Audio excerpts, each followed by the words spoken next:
Hello and welcome to the Elder Tree podcast. My name is Twiggy Dawn. I'm the founder of the Elder Tree and Alchemilla Herbals, and I reside on Jitterbug land here in far north Queensland.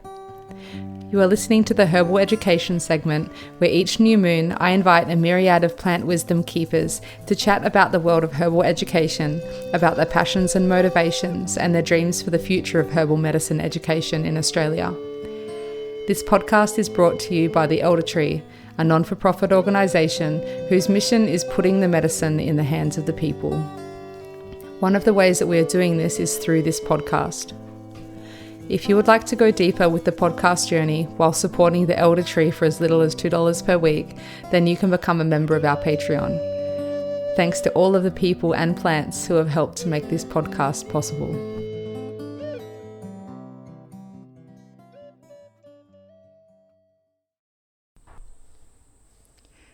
Hello everybody. In today's episode I'm doing something a little bit different, and this is actually an announcement. The Elder Tree is going through a really huge metamorphosis. We're changing a lot of things, including, quite vitally, we're actually changing our location. So as most of you would know, this project was announced close to 3 years ago up in far north Queensland, and whilst we've always been a national project through the Elder Tree podcast, which as this goes to air has been going for like the last 2.5 years, more I think, around 2.5 years we've been running this podcast. So there are a lot of elements of the Elder Tree project, of the Elder Tree organisation, which is a national, has a national vision and a national reach. But then there's also the part of the project that was based in a physical location, on Jitterbug land, on Jabbergai land, up in far north Queensland, where we were running a series of different events and workshops and really, trying to find a way to create our bigger dreaming in that community. But the reality is that for the vision, for what we're wanting to be creating, we actually need to be in a place that has more of the kind of resources that we need on hand. And it's been a really difficult decision for us to make, but we're actually relocating the project to the northern New South Wales, reaching the broader region of southeast Queensland and northern New South Wales.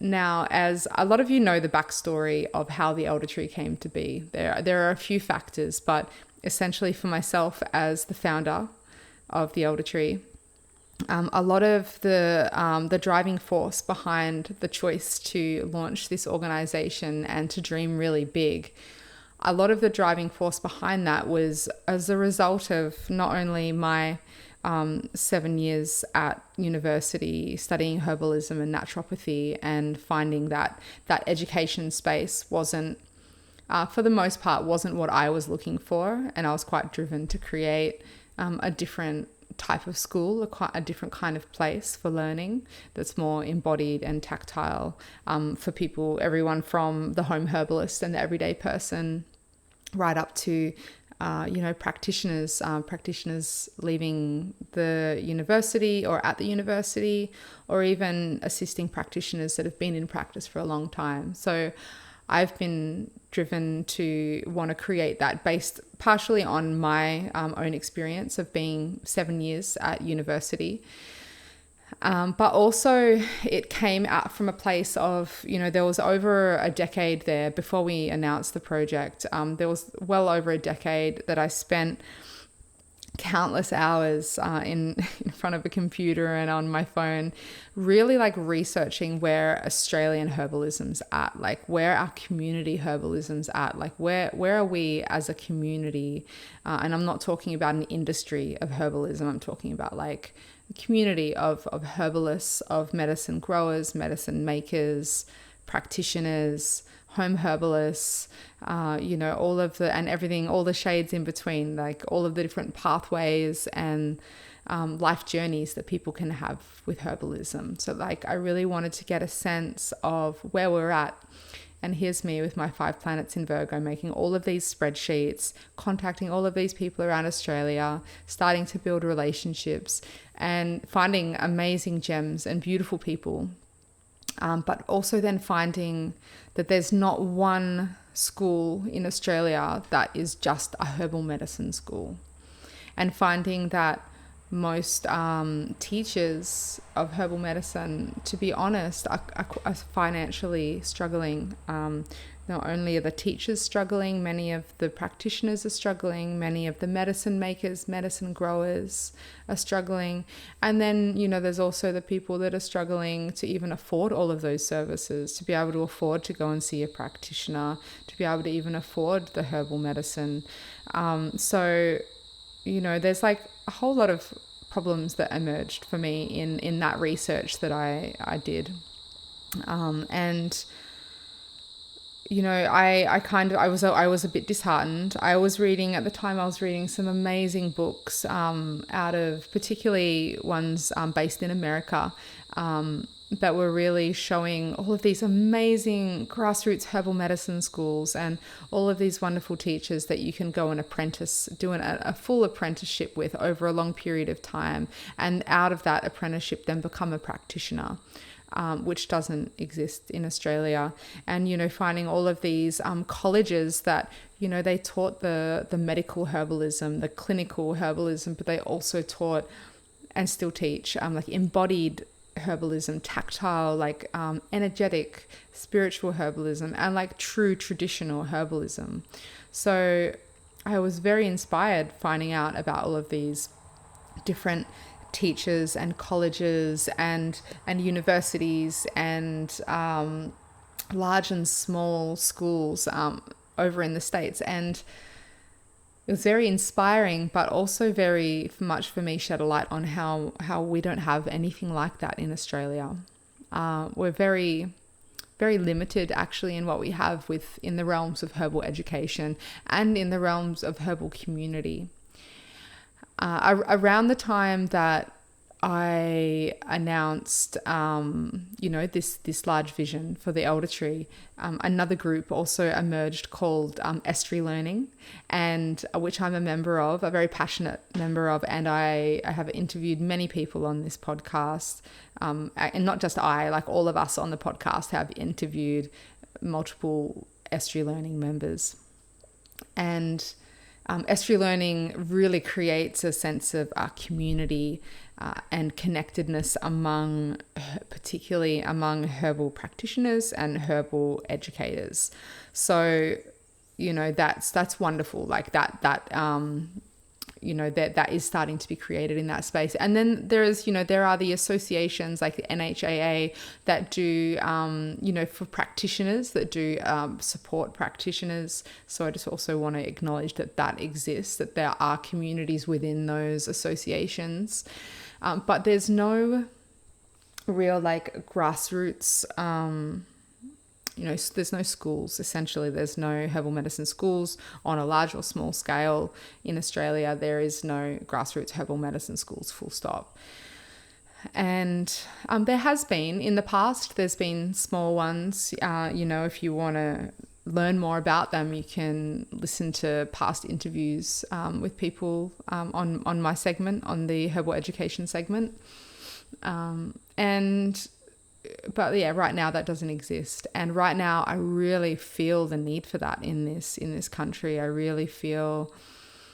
sense the need for that, but also I hear most days the need for that through my workshops that I run and my classes and retreats, and also just all the people that contact me by email and messenger and the people that I meet in the street. There's a real yearning for a place for people to come together, to learn from one another, to share resources, to feel part of a community. And yeah, there's a real need for people that have chosen a herbal career, like practitioners and educators and medicine makers and growers, all of them. There's a real need for all of them to actually be able to create a sustainable living from this.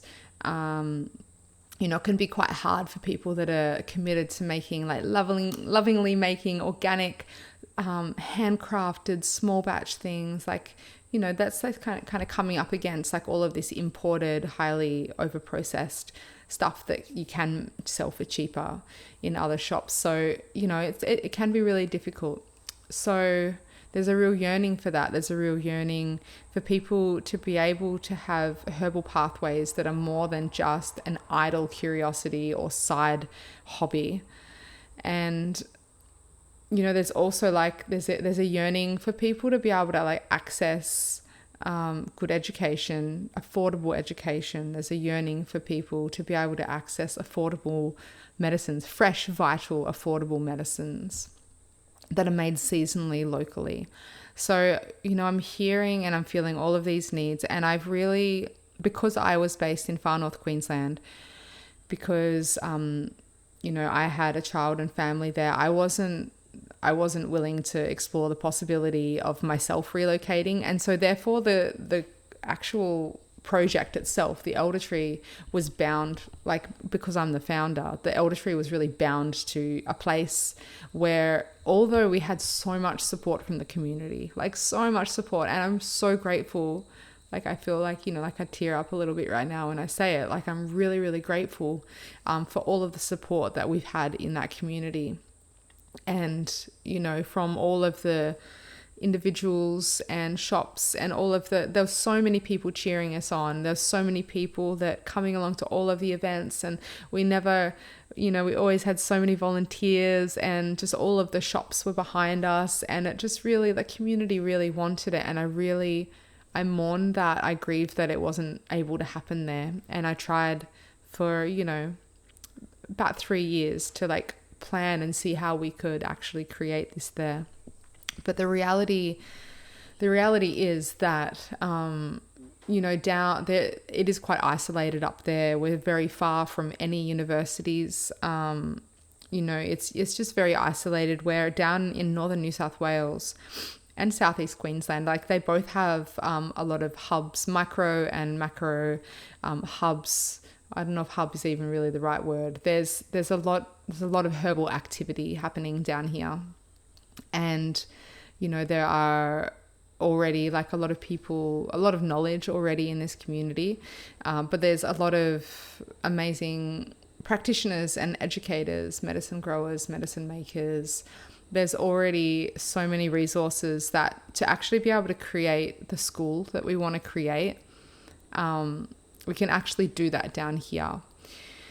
And well, actually the educators aren't going to have to fly up to North Queensland, because as it was up in North Queensland, the only herbal educators in the whole region that we were in the whole far north region, the only educators was myself, my partner Sam, who's stopped doing workshops for now. He's doing other practitioner work, and my godmother Wendy Everett, who has also stopped doing workshops. She was just doing workshops with me. And so that there wasn't the teachers to call upon. I kind of felt like up there I was trying to spearhead a herbal community, and it was amazing to be a part of that creation and weaving, but it wasn't enough to do what, to fulfill our bigger dreaming of what we want to do with the Elder Tree. And maybe, it could have taken us maybe another 10, 20 years to get to where we'll get in like a year down in this community. So, it's been a really difficult decision coming down here, but I also know that, this is much bigger than me and my life. So my family was very happy to relocate. The whole extended family, we've actually kind of come down. There's a pretty mass exodus that's going on. We've brought quite a crew with us down here, and it's just very, very apparent now that we're living down here. It's very, very apparent that this is where the where the Elder Tree is meant to be. So there's been so many amazing opportunities that have come up, and the one that we're exploring right now is the Mullumbimby Community Gardens. Is nestled within a larger block of land, which is managed by a group called Mullum Seed. And within this larger group, block of land, there's some amazing projects functioning. Reforest Now, which is like a native nursery. There's the permaculture school, or the hands-on, the gardens and the hands-on element of the permaculture school, which, there's some interesting backstories to all of this, because I actually know the person running the native nursery for the last 16 years, and I know the person that until just last month was running the permaculture school, Julianne Hartman, who, interestingly enough, she started the Ravenshoe Community Garden that I ran for 7 years. She started a permaculture farm that I ran for 6 years. And now, I feel like I'm kind of following her around the country. She's an amazing human, a lot of knowledge and wisdom. And she... so like they're on that land. There's also the community gardens itself, of course. There's a co-op, there's a market gardens, there's actually just so many projects. I'm still actually learning. There's a lot of smaller projects. There's so many things going on in this hub, and there's so much wisdom being shared. And I basically... I've been hiring a small plot just for my business for Alchemilla Herbals, but there is an area that was previously the hands-on part of a horticulture school, that's been handed over to Mullum Seed to create. And I've been in communication with a woman named Tasha, who is the president of Mullum Seed, and basically we've been dreaming up an area for the elder tree to start a medicine garden, like a large medicine garden, where we can be growing medicine for the community, for those who need it, and also be growing, like having kind of like a mini version of the large medicinal botanical garden that we plan to have. So where people can kind of walk through and they can see all the different medicinal plants with good signs that show their name and some information about them. So it's kind of like an educational space. And then from that place, because on that land there's all kinds of facilities, multiple structures that can be, events can be run in. There's a stage and many different kind of shade structures and open areas where we can run events. So basically, this is where we're at right now. We're looking at a kind of short to medium term plan where we base the Elder Tree project at the Eco Hub on Mullum Seed's land there, and nestle ourselves in amongst all of these incredible other community projects, all these amazing enterprises and non-for-profit organizations, and people doing really incredible things. So we're going to nestle ourselves in there. We're going to set up a garden.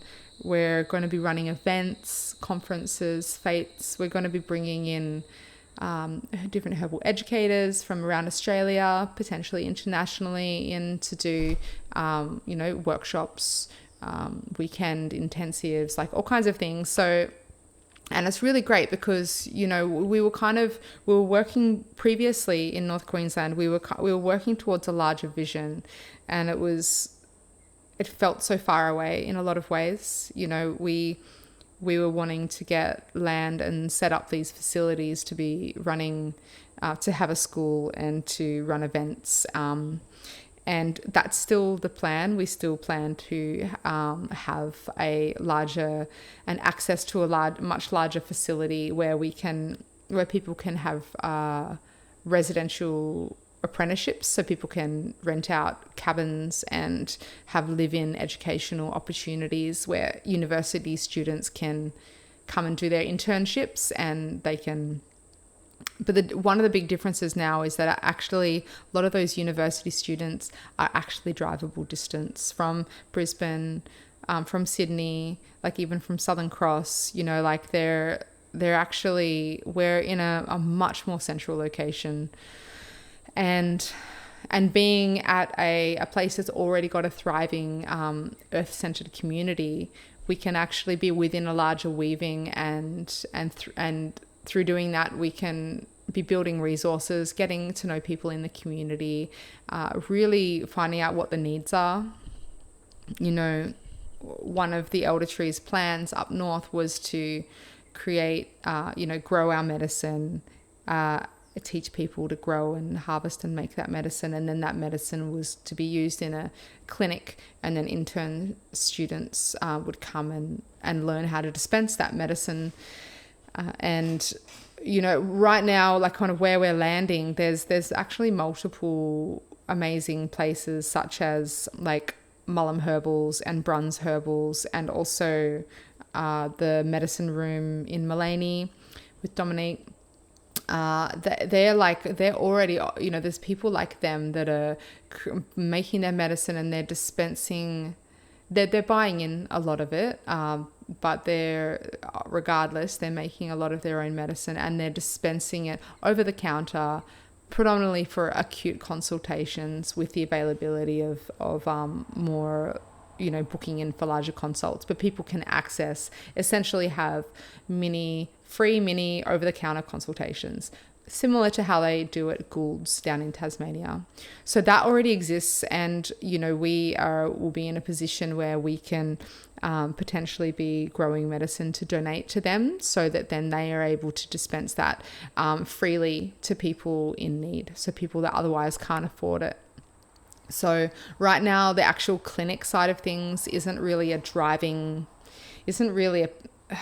pertinent like part of what we're needing to be offering within this larger community, because that's already available. So we're just going to be focusing on the educational elements, the growing, and also just the community herbalism elements. So we're going to be focusing a lot on weaving together people. So I've been spending a lot of time already, and will continue to spend a lot of time really exploring the landscape, getting to know the broader community. And when I say broader community, I mean, within a few 100-kilometer radius, and getting to know what resources are available, and really wanting to utilize the this eco hub at where the Mullumbimby Community Gardens is. Really wanted to utilize this opportunity to create really weave together a herbal community, really bring together the students and the practitioners and the growing and the medicine making. So we want to set up a building there for a structure for medicine making on site as well. And it's going to be a place, it's going to be a hub for herbies to come together and weave. And we really want to, one of our plans, this is funny, I've been working on this directory for years, but we've got to get it up on the website. But and if you're listening to this and you have any admin skills that you feel like offering up, I'm just going to say this right now, please put up your hand, please get in touch at info@theeldertree.org. We would really love some tech assistance or just admin assistance. There's some things that we would love to be able to offer, such as a herbal directory, which is already all on these spreadsheets. It just needs to go up on our website, so that people can know what's available. People can know where to source certain things, so that people that want to make medicine know where to source all of the tools and resources to be able to do that, particularly with an emphasis on locally made, locally grown. We don't need to be importing all of the medicine that we're importing into Australia, and we particularly don't need to be importing a lot of the restricted and endangered herbs from overseas. We actually can, as a country, we can become a lot more self-sufficient, or I like to say community sufficient, with our herbalism, with our access to resources. So we already have so many skills here. And so my intention now, a big part of what I'm throwing myself into with this project is really just mapping out all of those people and resources and spaces and growers and makers. So again, if you're listening to this and that sounds like you and I haven't already been in touch, then please do reach out. I'm very approachable. I don't bite. And I really want us to be outside of the industry mindset. I really want us to function outside of any kind of paradigm where there might be some some competitiveness or survival, remove the survival element from the room and actually like help support one another to thrive, and something that's really touching for me is, someone like Kat Green, who's such an incredible community herbalist, and she in the Sunshine Coast, and she recorded an interview for me, and recorded an episode for me because I was so stretched with the relocating interstate. I just didn't have the capacity, and she stepped in and did that. There's people, that community, that like, let's like support one another thing, that's just so beautiful. And if you're listening to this and you haven't heard about it, Kat actually has an incredible gathering on the Sunshine Coast called Herbfest. I went along last year and I'm definitely going along this year. It's so good. Check it out. But that community herbalism aspect is really important. I've been running her classes for the last couple of weeks, and it's been a real yearning in the group. Like a lot of us planty people, we can have a little bit of a tendency to kind of isolate a bit. Maybe, we're kind of, maybe this crazy world doesn't, is a bit harsh or doesn't make so much sense. And being in the garden and being with the plants makes so much sense. And we can easily isolate a bit. So, having spaces where we can come together and build stronger communities. And then from that place, when you have practitioners working together, medicine makers and growers working together, then it's incredible what comes from that space, like with that symbiosis, with that sense of community and tribe. So that's kind of like, that's where things are at in a nutshell. And if you want to get involved, if you're within a radius of the Mullumbimby and you'd like to come down and help us, we're going to be having lots of working bees, setting up our medicinal gardens, all volunteer led, and it's going to be setting up the gardens. We're going to be setting up the facilities and growing and making medicine and having beautiful events, bringing people together. And we really welcome your involvement. And that's what this is. It's like, the Elder Tree's slogan is putting the medicine in the hands of the people. And, there's so much in this world that has resulted in a lot of us feeling really disempowered and disconnected, and putting our hands up and putting our hands in together and really like holding hands and joining forces, like, and sharing our medicine, that's where we become so much stronger as individuals, so, and as a community, and our children become stronger. So I feel like we kind of owe it to each other and owe it to future generations to really unify. So stay tuned and get in touch if you want to get involved. And thanks everyone that's been supporting this podcast. The podcast team here, Tennille and Stephanie and, Jess and myself, like, we haven't been paid for our role here. Like, we're doing this for the love for the last 2.5 years, and, showcasing all of these incredible people from all around Australia. And it's a real honor to be doing this, and I'm really grateful for all of the support for the podcast and for the project. And I'm also really, really grateful to the Far North community for your grace. When I announced, when I started having all of those discussions, and first, before we made this decision, there was a lot of consultation. Like, I sat with all of our major donors and the people in the community that really were putting in a lot, that really wanted to see it happen and were really supporting it. I really sat down with these people and made sure that it was the right move, made sure there was that consultation. And before we came into this community as well, like I called and sat down with a lot of different people and made sure that this was needed, wanted, welcomed, so that, this isn't just like a decision that's been made. There's been a lot of consultation, but I'm really grateful for the grace in the Far North community, that although it comes as a great disappointment for a lot of people, they've been really supportive of this change in direction and change of location. So now we find ourselves here on Bunjalung country, we've moved from Jitterbug country, we've come into a whole new lands, and we're forming new relations with the land here.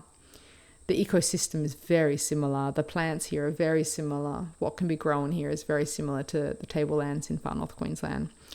But it's different. There's there's different stories and songs in this land. There's different ancestors here. There's different, there's relationships to be built. So, we'll be honoring that, and coming in as slow as we can. But there's also a lot of force, a lot of momentum, and a lot of energy behind this move down here. And so, stay tuned, as some pretty epic things are going to be developing in these coming months. And I hope that you all are thriving. And until next time.